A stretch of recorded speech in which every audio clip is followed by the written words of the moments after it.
Okay. इस video में मैं आप लोगों को सिखाऊंगा कि फर्स्ट 5 इंटीजर्स का सम कैसे फाइंड किया जा सकता है पाइथन कोड यूज़ करके।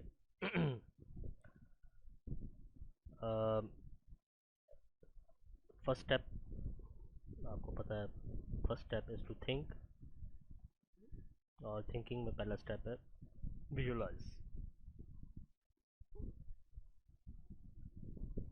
ओके, अब मैं आपके सामने एक आइडिया जो है वो रखने जा रहा हूँ, और वो आइडिया ये है कि ये फर्स्ट 5 इंटीजर्स जिनका आप सम फाइंड करना चाह रहे हैं, पहले स्टेप में आप क्या करें। पहले स्टेप में आप ये दो इंटीजर्स जो हैं वो ले लें और दोनों को ऐड कर लें। ये स्टेप नंबर 1। और ऐड करने के बाद जो आंसर आए 3, उसको फिर क्या करें, उसको अगले स्टेप में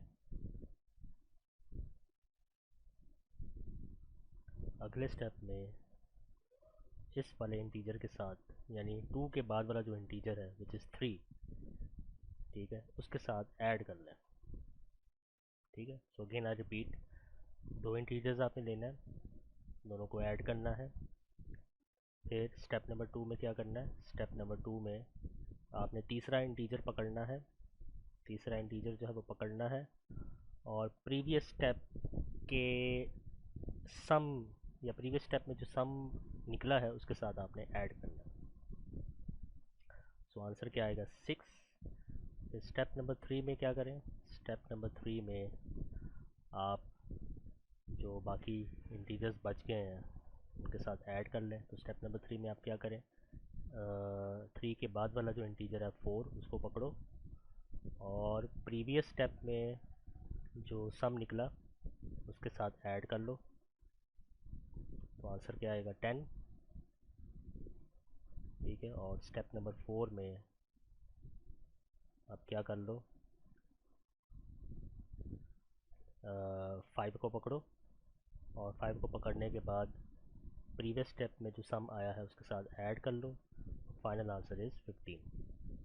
और वैसे भी आप कैलकुलेट करके देखो, इसका आंसर क्या आएगा, 15 आएगा। और अगर आप इन स्टेप्स को फॉलो करोगे, इस एल्गोरिदम को फॉलो करोगे, तब भी आपको करेक्ट आंसर जो है वो मिलेगा विच इज़ 15।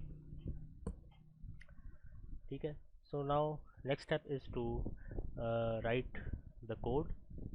यानी ये जो विजुअलाइजेशन वाला आपने काम किया है, ये जो सारा मैंने एक्सप्लेन किया है, ये जो सूडो कोड जो मैंने आपके सामने रखा है, इसको आप कोड की शक्ल में लिख लें।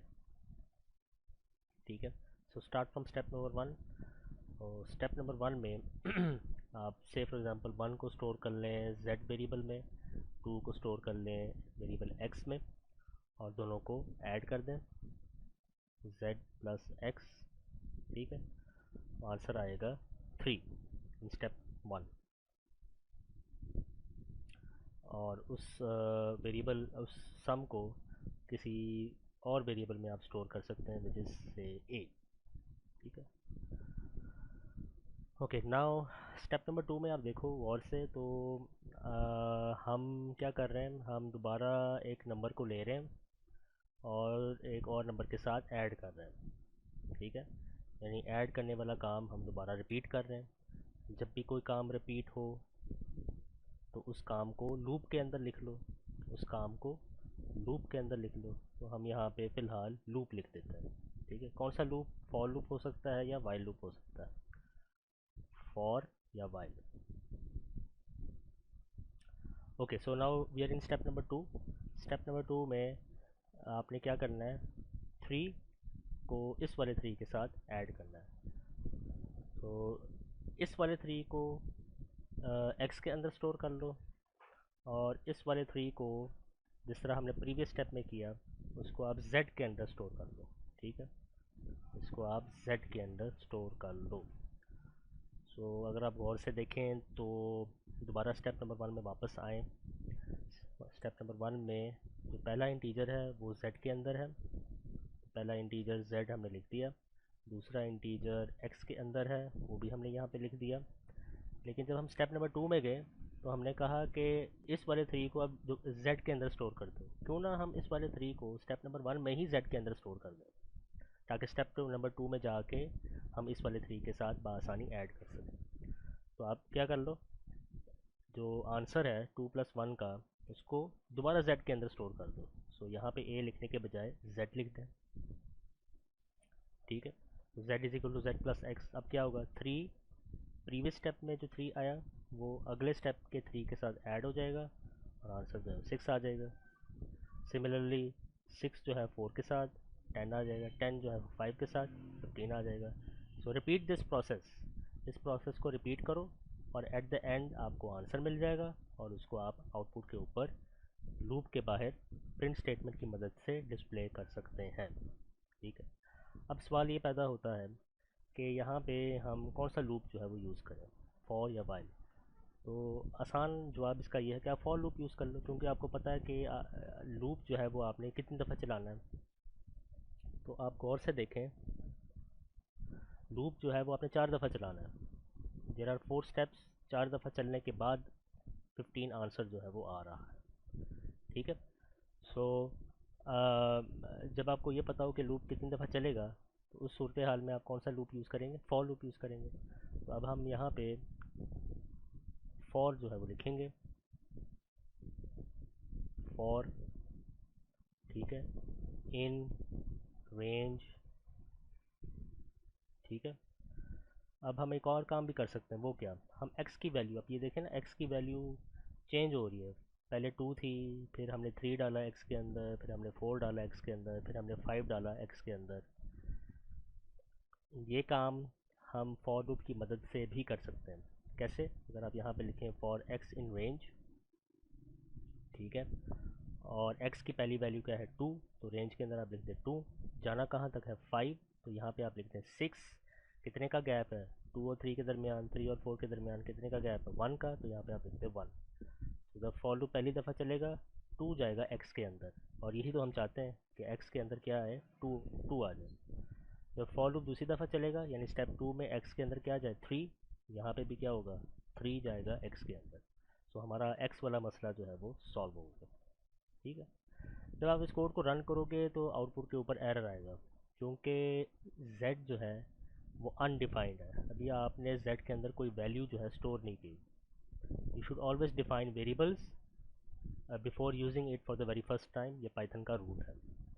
सो z की इनिशियल वैल्यू जो है आपने रखनी है। So what is the initial value of z, the initial value of z is 1। तो और z की इनिशियल वैल्यू स्टेप नंबर 1 से पहले है, या स्टेप नंबर 1 आप कह सकते हो स्टेप नंबर 1 के स्टार्ट होने से पहले। तो आप फॉर लूप के बाहर z इक्वल टू 1 जो है वो लिखेंगे। अब आपका कोड जो है वो सही चलेगा। ठीक है, यहाँ पे आप आ सकते हैं और यहाँ पे इस कोड को चला के देख सकते हैं, आंसर जो है वो 15 आ गया।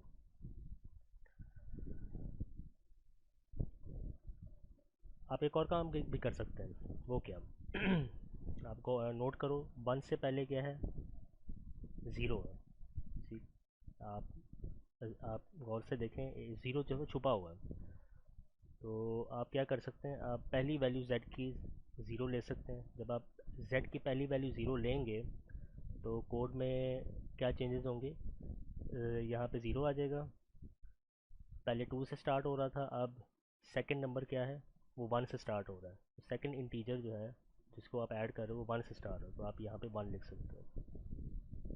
So this will find the sum of all integers, this code will find the sum of all integers from 1 up to 5। ठीक है, क्लियर है, I hope this is clear now.